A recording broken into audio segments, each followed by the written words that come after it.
Welcome to Humble Beginnings, the Undrafted podcast. I'm your host, Rochelle Hamilton Jr., and today is episode 43 of the Undrafted podcast, man. I cannot believe we're on 43 episodes of the Undrafted podcast, man. I wasn't even sure if this thing was going to reach 4 episodes when I started this podcast, so the fact that we're at episode 43 is a huge blessing. Man, it is. I'm so excited to be back on this podcast. I had to take last week off to finish some stuff on another platform that I've been working on, and God has been so good throughout this entire process, man. So the blessings just keep on coming, and I just keep on thanking him in the process. On today's episode of the Undrafted podcast, I have my good friend and Houston Texans aficionado Matt Martin, who's going to join me in the Low with Roe. So we're going to talk some Houston Texans football, things he liked about last season, what he's looking forward to coming into this season and the Texans in the future. And then in I'm In and I'm Out, I'm going to talk about James Harden being a potential NBA MVP, because James Harden is flat out balling, man. This brother is straight up doing his thing in the NBA this season. And what's the wave with Chef Rodaddy? A few weeks ago, I was going to talk to you about the different types of fat in the human body, and I'm going to go ahead and do that and talk about the good fat that we have in our body and the fat that doesn't really need to be there. So that I'm looking forward to that one. I love that segment. That's my favorite segment. And this is some bull jive, man. It seems like Kyler Murray, it's like open season on Kyler Murray, man. It's like, everybody's coming out with something to say about Kyler Murray and his height and his weight. Then we had Charlie Casserly come out with this crazy report, of him supposedly getting some information from some teams and scouts that they could tell all these qualities about Kyler Murray in a 15-minute interview. But I'll get into that, and this is some bull jive. But without further ado, let's go ahead and get this thing started with the Low with Roe.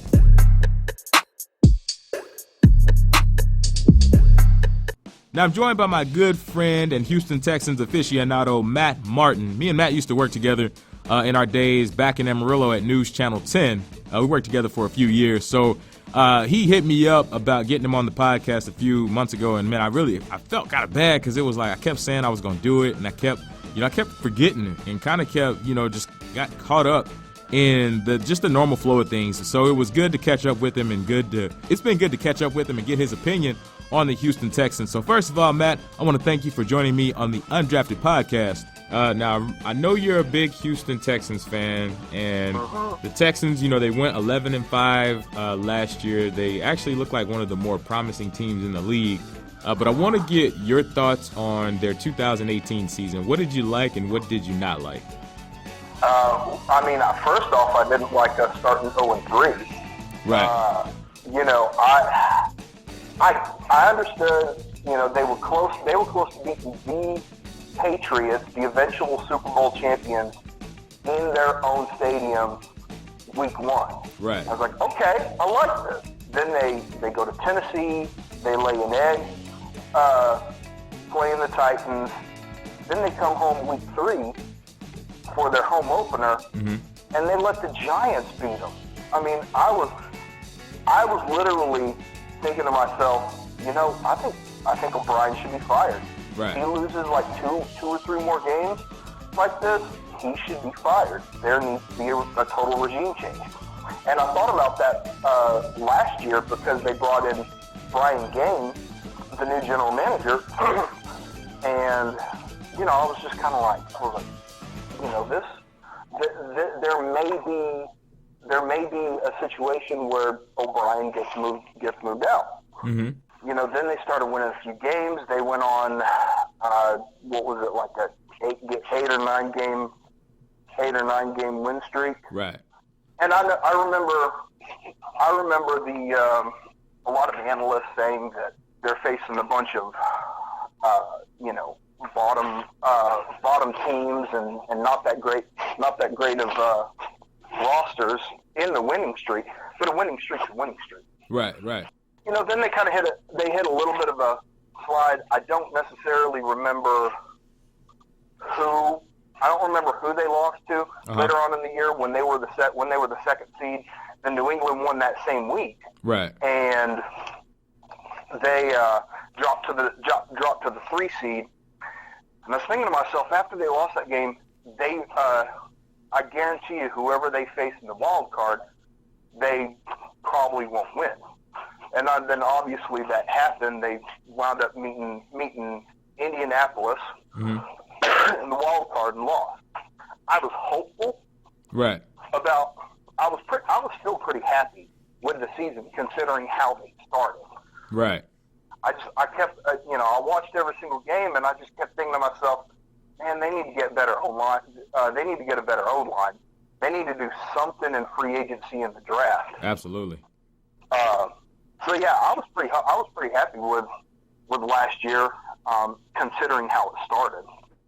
Okay. And then you mentioned Bill O'Brien, and I kind of want to get your thoughts on him, because it seems like Bill O'Brien seems like he's a good coach, but it seems like he doesn't really know how to get the team over the hump. It seems like, Houston, he's good enough to get them to the playoffs, but it's like when they get to the playoffs, they're either, it's like an early exit. And so do you think like with O'Brien, is this coming up year 2019, is this like a make it or break it year? Like if Houston doesn't go deep in the playoffs this year, do you think they make a coaching change after the season?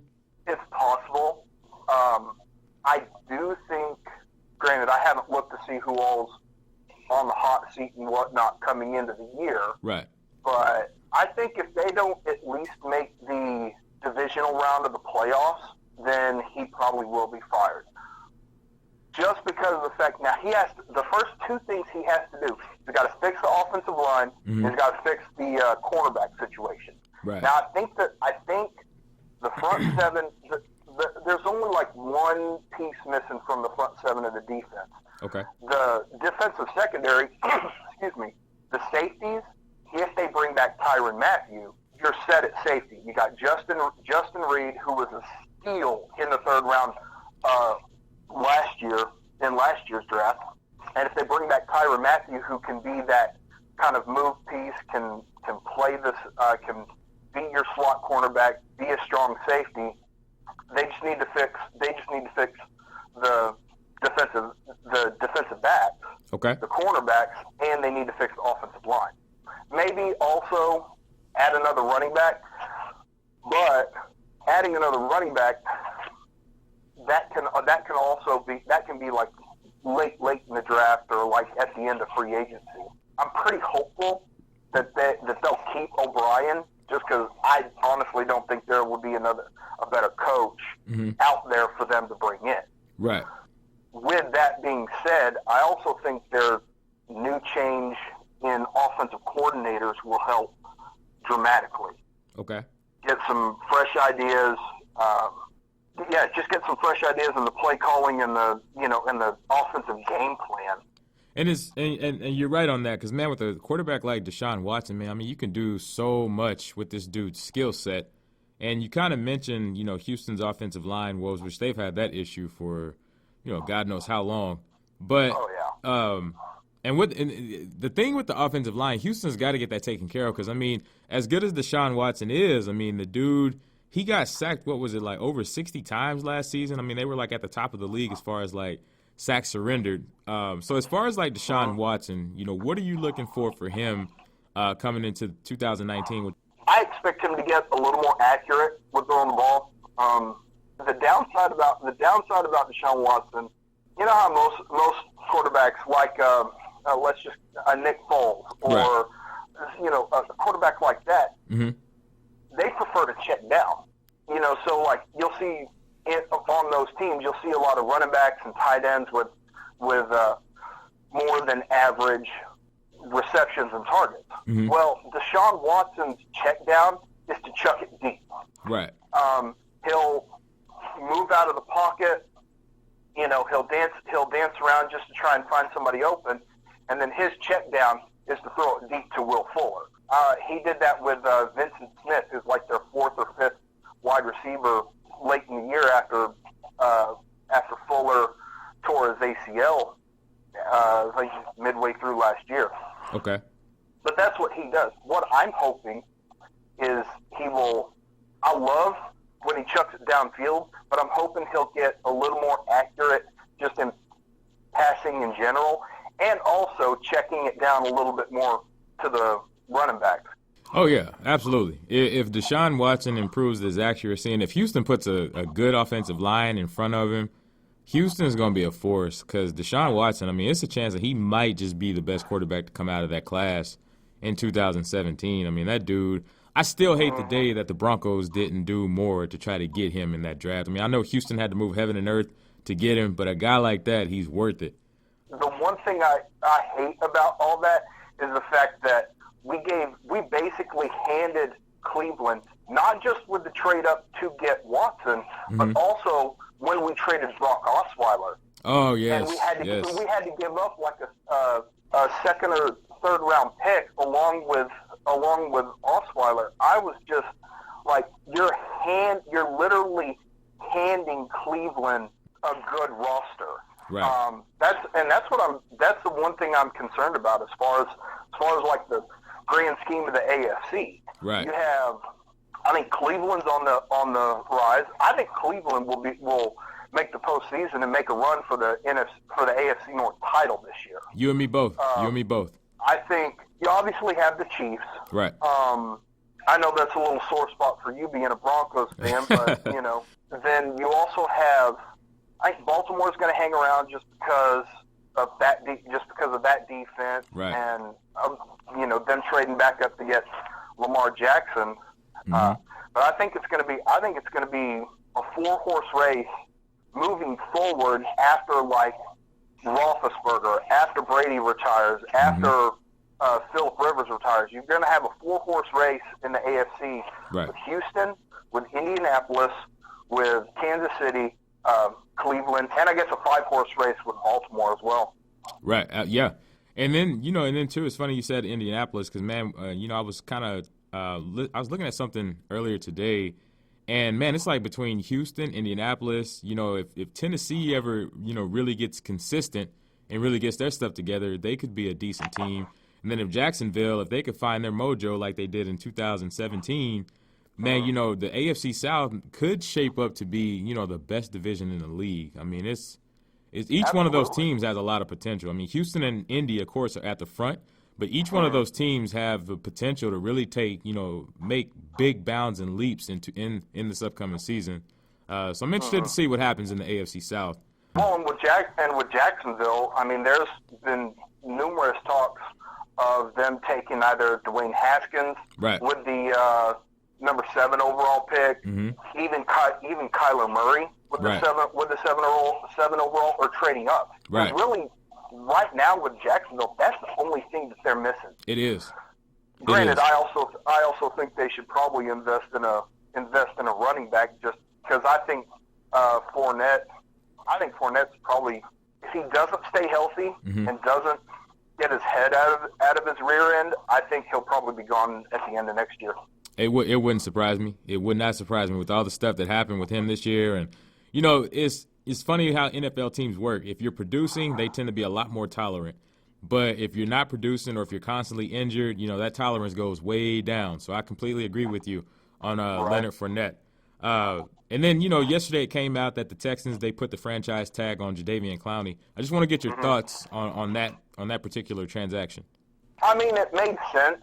He's with the franchise tag. He's going to be owed $15.9 million. I think he didn't play at all his rookie year, or maybe played 2 games right. his rookie year after having that microfracture injury and surgery. Right. Second year in the league, I don't think he played at all or barely played. Now his third year in the league, that's whenever he came in, had like 6.5 sacks, and got elected to the Pro Bowl. Right.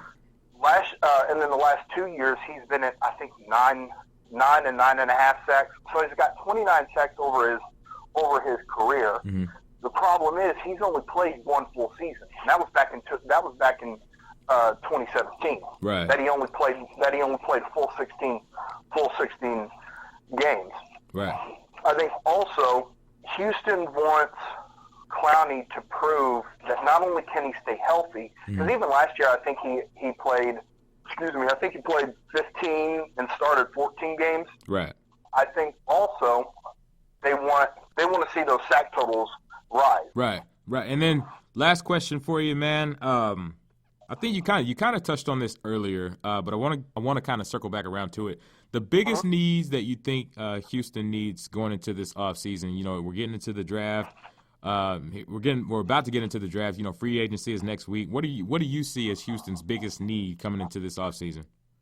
Well, obviously, I think just offensive line, not just the tackles, not just the interior. Mm-hmm. I think that's their biggest need. Probably, or definitely, their second biggest need is cornerback help.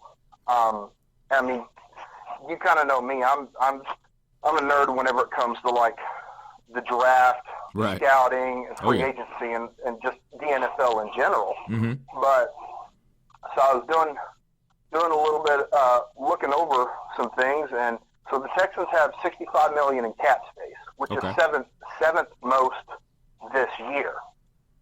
So I think what they're going to wind up doing is they're going to go after one offensive tackle in free agency. More than likely, the two biggest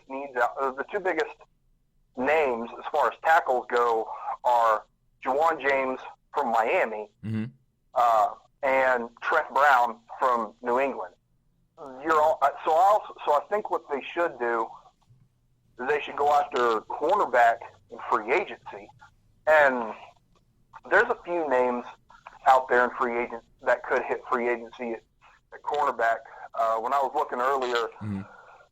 I know a lot of people are probably gonna like wince at this, but Morris Claiborne was one that I can see him, just because of the defensive scheme that they run. They tend to use a lot of man coverage in a Romeo Crennel defense. Mm-hmm. I can see him coming in, potentially being the number two. He's the one I can think of off the top of my head. But as far as the draft goes, you got guys like Dalton Risner, who out of Kansas State, who can play inside and out at tackle, mm-hmm. who could be there for Houston at, where did they pick him? They picked 23. He could be there. I've been hearing a lot of talks that Andre Dillard out of Washington State and Greg Little out of Ole Miss could be two names that could go there. Well, man, that's all the questions I had for you. You have anything you want to add? No, I didn't know if you wanted to talk some Denver stuff about the Joe Flacco trade. Oh, man, the thing about that, I don't know how I feel about it, because on one hand, he's struggled the last few years, but then I also look at the years that Joe Flacco's been really successful in Baltimore. He had some really good weapons. The year they won it all, Baltimore was really good at the play action, and he's good at throwing the deep ball. That much I can give him. I think the main issue with Joe Flacco over the last few years is Baltimore hadn't really been consistent, as far as the quarterback coaches and wide receivers and things like that. They really don't have any, just really good wide receivers out there. They had Michael Crabtree and I think Willie Snead and John Brown, which, they were okay. They weren't bad. They just weren't, pieces that could, I guess, really help Flacco. You didn't have an alpha on that team right, to just absolutely take over. And not only that, but they have like 4 or 5 serviceable tight ends on their roster. Right. I think, granted, I still think they're going to double dip and take Drew Lock at 10 overall. Wouldn't surprise me. Just because everything I keep hearing mm-hmm. is John Elway is enamored with Drew Lock. Yeah.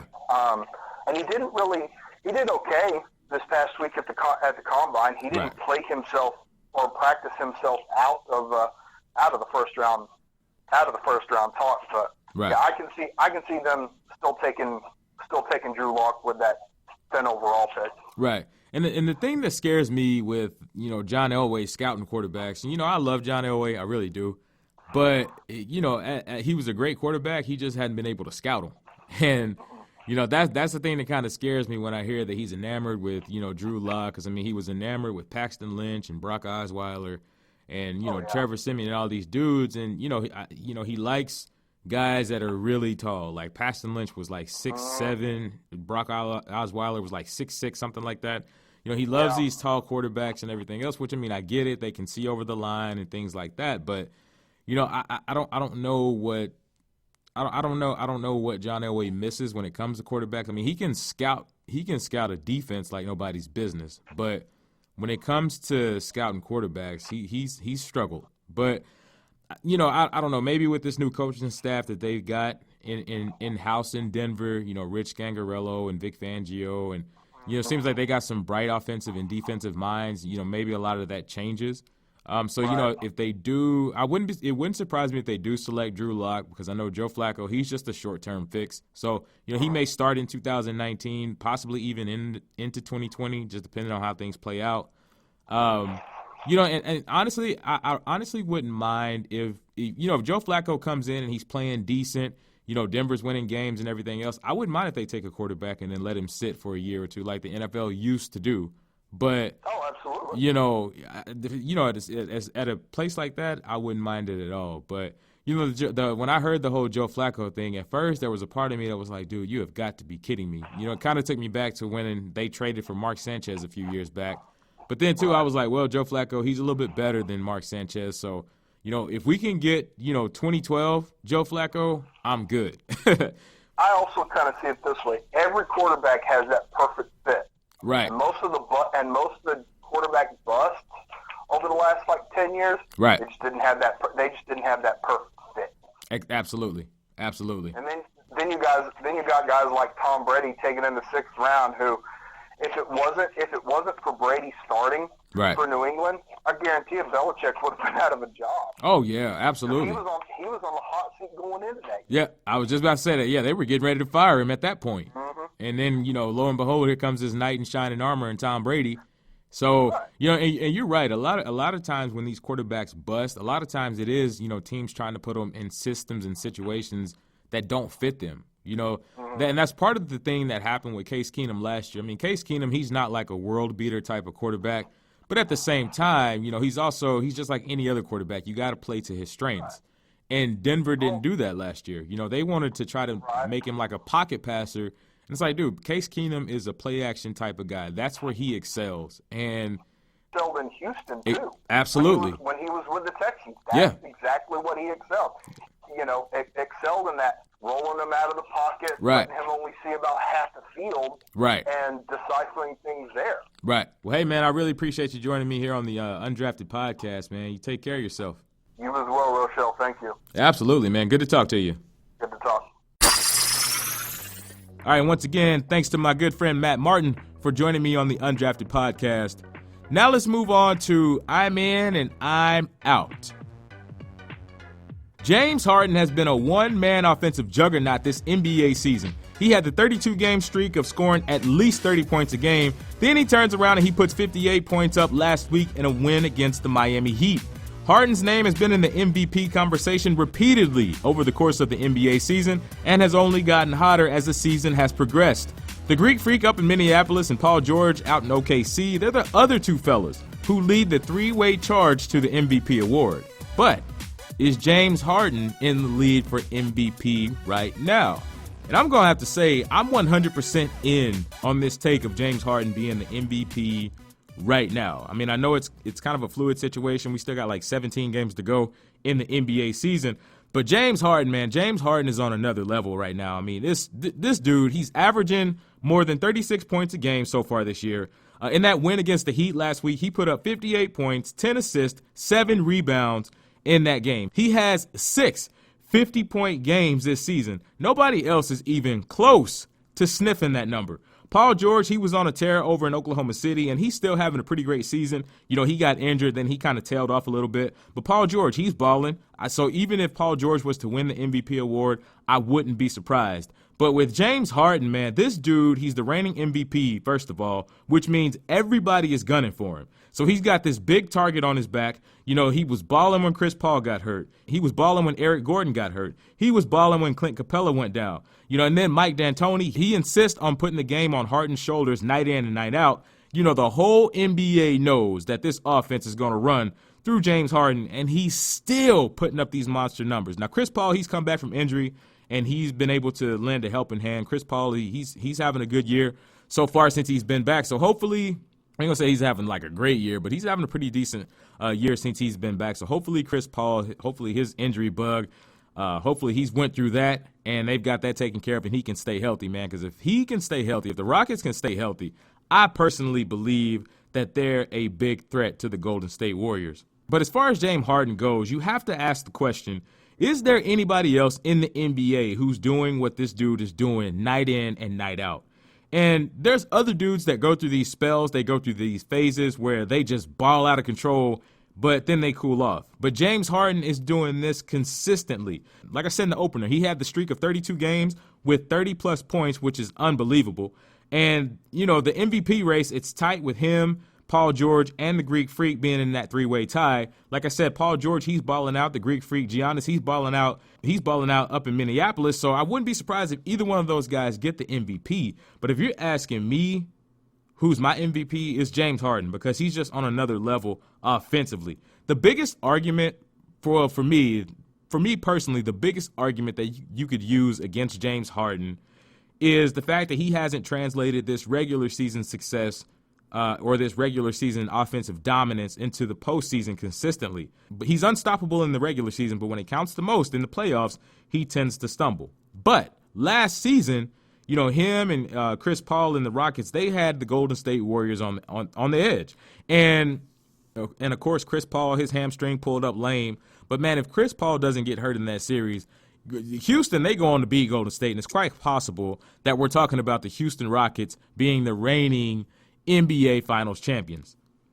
But then, of course, we're still talking about Golden State, which I'm sick of Golden State, by the way. So for that reason alone, I am pulling for the Rockets or any other NBA squad to dethrone these dudes, because I'm sick of Golden State. I'm just going to be honest. Like, I get it. If you don't want them to win, beat them, I get all that. But I'm just sick of Golden State. So if somebody can beat these cats, I'm all for it, especially a Texas squad. So, I'm all about Texas. I'm a Texas boy. So if a Texas squad can pull this off, come on with it. But as far as Houston goes, man, everything in Houston starts and stops with James Harden. He's got a great supporting cast in Austin Rivers. He was a good pickup. Eric Gordon, Clint Capella, and, of course, Chris Paul is his Robin. And, again, Chris Paul, he's healthy. So hopefully Chris Paul's health can stand up. And hopefully the Rockets can go ahead and push this thing through and get this thing done, because I would love to see the Rockets. Take the crown this year. I would absolutely love that, because they've been there. They've been right on the cusp of it for the last few years. It might actually be the Houston Rockets' time to take this crown. And for me, and as far as the MVP goes, for me, I see James Harden getting that MVP award for the second consecutive year.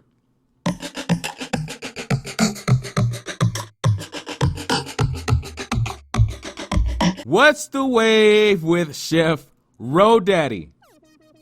Now, a few weeks back on the podcast, I talked to you about the dangers of belly fat. And this is the segment of the podcast, man, where I talk about health and fitness, because, yes, this is a sports podcast. I get all that, but part of sports is taking care of your body. Part of sports is taking care of your mind. Part of sports is being able to take care of your body and your mind to be the best version of yourself that you can be. So belly fat is more dangerous than we think. And I talked about why belly fat and being overweight or obese is not good for you.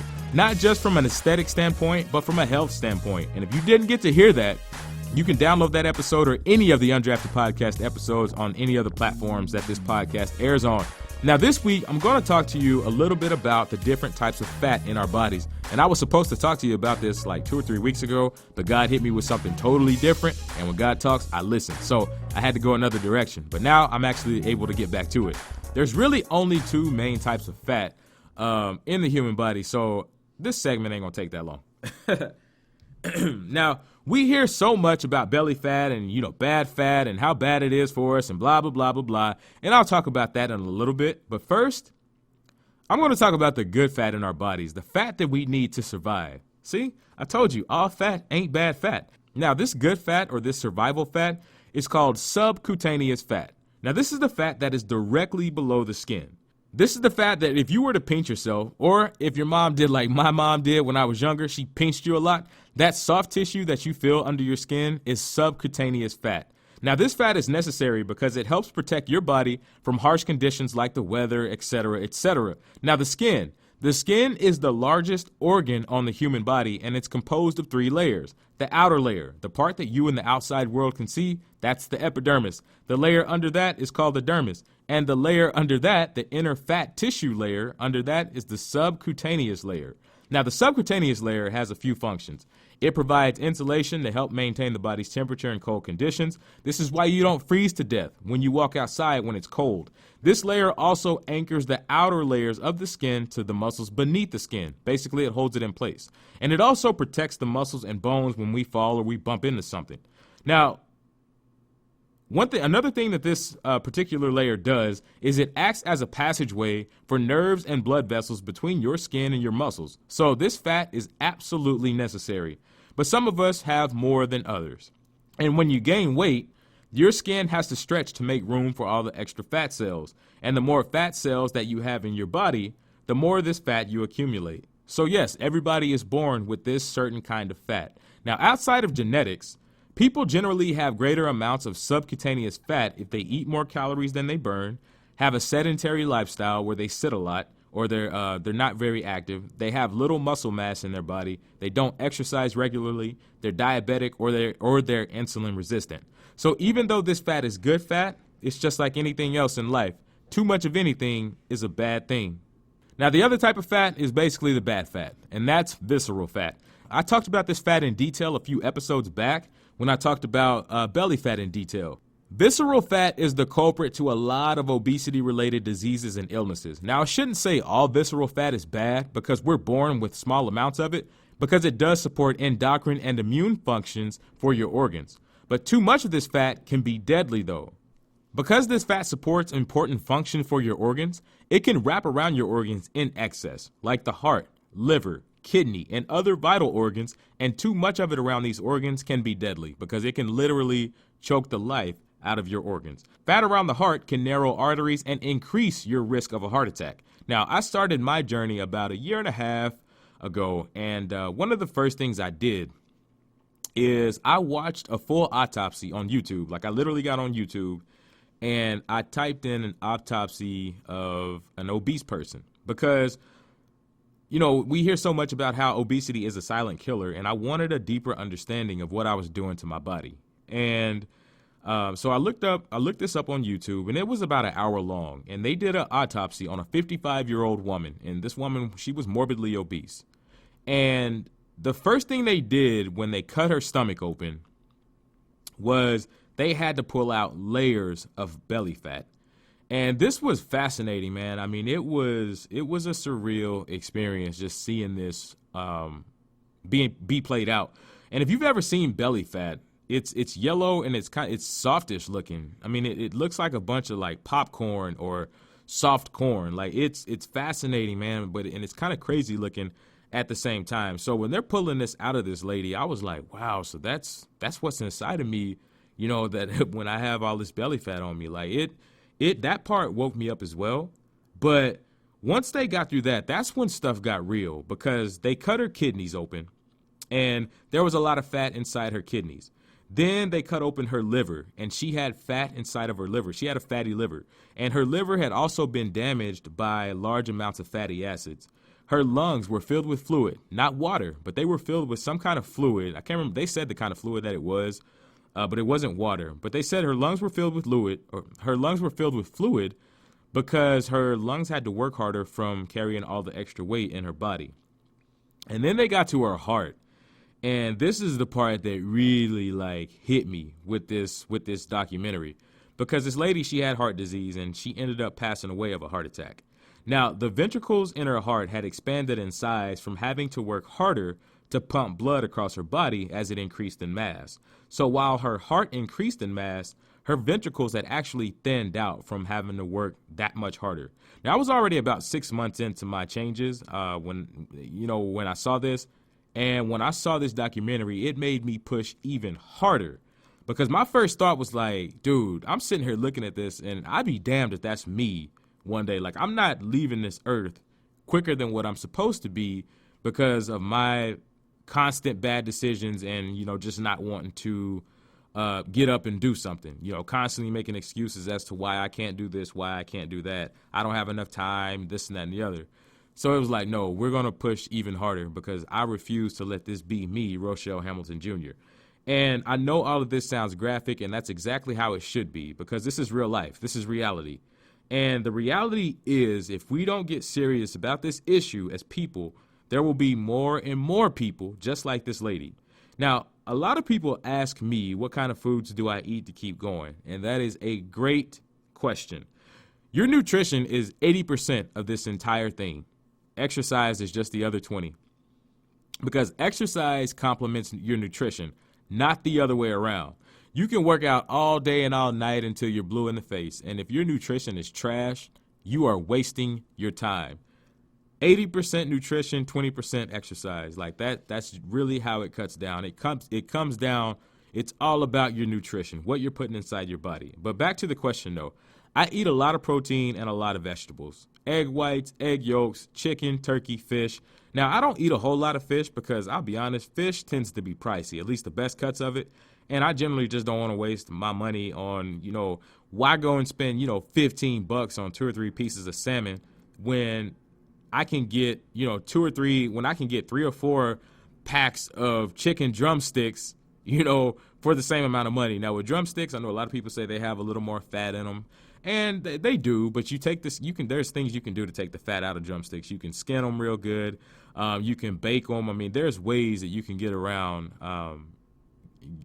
reducing the fat in chicken drumsticks. But, you can eat chicken drumsticks. You can eat chicken breast, tenderloins, whatever. Chicken breast, I have to mix it up. I eat chicken breast and drumsticks because one or the other, I get bored with food real easily. So I have to switch it up. And there's so many different types of the chicken that you can eat. So yeah, chicken drumsticks and chicken breast. That's mostly what I eat when it comes to chicken. And I've wiped out entire generations of chickens and turkey.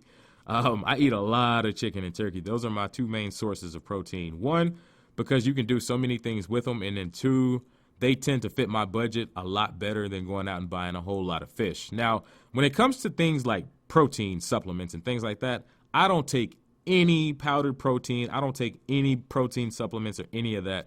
1, because no matter what brand of powdered protein that I've ever taken, that stuff sits funny in my stomach, and it always makes me feel nauseous. It feels like I have to vomit, and it sits there for hours, and it just doesn't agree with me. Now, it doesn't make me gassy or anything like that, but it makes me feel like I have to throw up, and I don't like feeling like that. And I tried taking it with almond milk. I tried taking it with dairy milk. I tried taking it with like a small salad or a small serving of vegetables, and no matter what I tried, that stuff messed with my stomach. So clearly, my body was like, Ro, no matter what you do, I don't like this. So I get all my protein from food. I don't take protein supplements. And then I can do a whole segment on this one day, and I will. But when it comes to supplements, supplements tend to be overrated and overmarketed. Supplements are good, some of them. Some of them are worthless, and some of them are more dangerous for your body than people really think. So when it comes to supplements are exactly what they are, supplements. They supplement what you're already doing. They supplement your nutrition and your exercise. Don't be one of these people that think that because they take supplements that they're just automatically going to do the work for you and you're going to lose all this weight. It doesn't work like that. Supplements supplement what you already do. That's why they're called supplements. The only supplement I take is a multivitamin. Those Alive for Men, the little gummy multivitamins, I take those, and that's because they make me feel like I'm eating like a gummy bear. So I get all my little vitamins and minerals from that, and it makes me feel like I'm eating gummy bears. So I love it. It's a win-win for me. That's the only supplement I take. When it comes to, I'll talk more in detail about that in a future episode, though. I eat a lot of vegetables. When it comes to vegetables, I eat a lot of vegetables, especially green leafy vegetables. Collard greens, spinach, Brussels sprouts, purple cabbage, zucchini, yellow squash, broccoli, cauliflower, asparagus. Those are my staples. Like, I love all those, and I eat them constantly. There's so many different ways that you can prepare vegetables. It is crazy. There's so many things you can do. There's so many places you can get food ideas. You can get on Pinterest, Instagram, YouTube. Do what some of my friends do. Search different hashtags across these platforms and get new ideas. I mean, there's countless healthy ways to make healthy food not boring. Healthy food, eating healthy doesn't have to be boring. I mean, I know that's a lot of time that's what we trick ourselves into thinking, but eating healthy does not have to be boring at all. There's so much stuff out there, so many resources out there. Like, I steal ideas from a lot of my friends. The Pinterest and the hashtag idea, that came from friends. Copy people who are on the same journey as you. Like, I'm on Instagram a lot. And even when I'm not posting on Instagram a lot, like I'm always on there looking for different ideas, whether it's from a trainer or whether it's from some kind of dietitian or nutritionist. Like I'm always on Instagram and YouTube and Pinterest are my 3 best friends. Like I love those 3 platforms. That's where I get a lot of my meal plans. That's where I get a lot of my meal ideas. That's where I get a lot of information. That's where I get a lot of my workouts between those 3 platforms. I love them. Cheat meals. When it comes to cheat meals, I do 1 cheat meal a month because I'm still in the process of shredding. And I used to do twice a month, and then I figured out that I was actually slowing my progress down. So I cut it to once a month, and that has made a world of difference because basically what happens when you do a cheat meal, it takes your body anywhere from 1 to 3 days to fully recover, to get all of that food and grease and everything else out of your system. And so when I was doing these cheat meals twice a month, let's say like I would do a cheat meal like on a Sunday. Well, if I do this cheat meal on a Sunday, if it takes me 2 or 3 days to fully get rid of it and for my body to get back humming again 100%, then it's Wednesday by the time I've gotten rid of all that stuff. Well, that's halfway through the week. Then we get through the rest of the week. Then you got the next week. So that's about a week and a half. Then you turn right around and you're cheating again two Sundays down the road. Well, it starts that whole process again. So really by that time when I got to thinking about it and breaking it down, I'm like, dude, I'm basically taking a week out of every month in recovery as far as like, food goes. So I was like, man, you know what? Let me just cut this down to just 1 cheat meal a month and let me just be disciplined. And, that way I can go ahead and just get this particular part of the process over. Like, because I want this gone. Like, I want this gone. I just chose to be disciplined. You don't have to do yours exactly like mine. That's just the way, I'm just telling y'all the way that I do it, and that's my mindset and my thinking process behind it. But, whatever you decide to do, stay mindful of what you put inside your body because that's the most important part. And when you get a sweet tooth, I say this all the time, when you get a sweet tooth, eat fruit. And we're about to hit springtime, so this is the best time of year for fruit. Grapes, watermelon, cantaloupes, pineapples, apples, oranges, plums. I mean, there's so many different types of fruit, man. I love it. So this is my favorite time of year when it comes down to fruit, man. I just absolutely love this time of year. So when it comes down to this being overweight and being obese, man, we can beat this problem, y'all. We can definitely beat this problem. We just got to keep working. And then this is some bull jive. Heisman Trophy winner Kyler Murray has been the talk of the football world after he turned down the opportunity to go play baseball for a shot to play in the NFL. Now, the biggest drawback on Kyler Murray has been his size. Now, at the combine, he measured in at 5'10", 207 pounds. But yet and still, people are still hopping on and on and on about his size. And I get it. He's a small guy in NFL terms. In NFL quarterback terms, Kyler Murray is a small guy. Now, he's the same height as Russell Wilson, but Russell Wilson is stockier than Kyler. He's a few inches shorter than Baker Mayfield. Baker Mayfield, he measured in at 6 foot even last year. But so what about his height and weight? Like, I'm tired of people bringing that same excuse about his height and weight. This is not the NFL of the 80s, 90s, or even the early 2000s. NFL quarterbacks, they're more protected now more so than ever. NFL teams, last year they ran plays out of the shotgun 62% of the time. That's the direction the league is going. The shotgun formation is tailor-made for a guy like Kyler Murray because he can see more of the field. Now, he's a mobile quarterback, but he looks to pass first. And that's a dangerous package because most of the time with a mobile quarterback, you have to teach him to stay in the pocket longer and go through his reads and then improvise if the play isn't there. Kyler Murray has a lot of like Russell Wilson's game in him. Like, I love to watch this guy play. But he elects to throw, he elects to read first and then run later. And when he runs, he's dangerous. Now, folks have harped on and on and on about his height. Oh, he's 5'8", he's too short. His hands are too small, blah, blah, blah, blah, blah. And conventionally, the argument is valid. But listen to these measurements on Kyler Murray. He measured in at 5 foot 10 inches and 1/8, 207 pounds.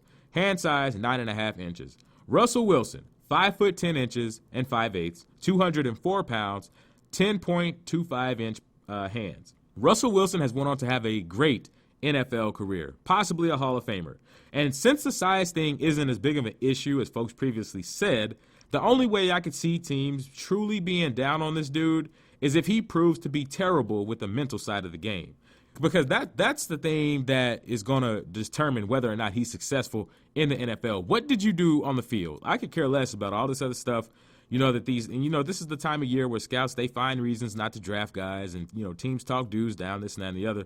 Whoop-de-whoop-de-woo. What did you do on the field? Can he break down plays? Can he break down film? Does he study film? What are his study habits like?